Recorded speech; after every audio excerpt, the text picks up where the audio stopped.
getting rid of school lunch for vulnerable kids and breakfast and Head Start, for example, and getting rid of childhood cancer research. Do you support that, and what do you say to your constituents? I want to follow up on that question too, because I didn't hear an answer from you.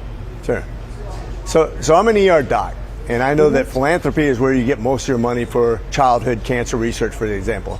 And it's not just you look at what the president just proposed, a $500 billion spending bill on AI to produce cancer early detection in the first stage on most body parts. That's his spending bill, where he wants to increase cancer research. So it's just about what part of the money it comes out of. When you talk about school lunches, hey, I worked my way through high school. I don't know about you, but I worked since I was, before I was even 13 years old. I was picking berries in the field before we had child labor laws that precluded that. I was a paper boy.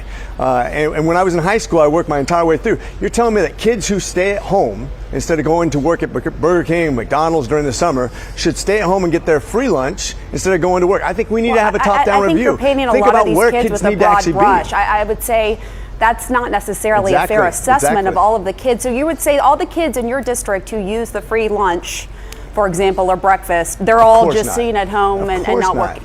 Okay, I just want to clarify, because that seems like what you were trying to insinuate. This gives us a chance. This gives us a chance, though, to see where is the money really being spent.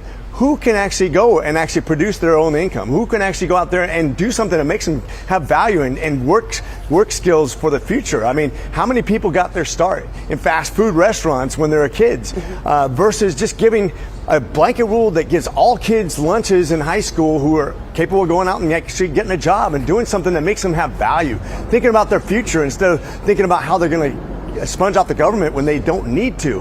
We don't give people value. We don't give them the ability to dig themselves out when we penalize them for actually working and actually keep them on welfare. That's what's been the inner city problem for a very long time. We need to have a top-down review so we can get people out of poverty, because you know what? America's very good at creating jobs and giving people worth. And we've been very traditionally good at that, but we're losing our way. And that's when we give people incentives to stay at home and not work. That doesn't work for America. But a lot of these kids aren't even of working age. They're young kids, and as you well know, and also some of the kids at Head Start, they're 5 and under.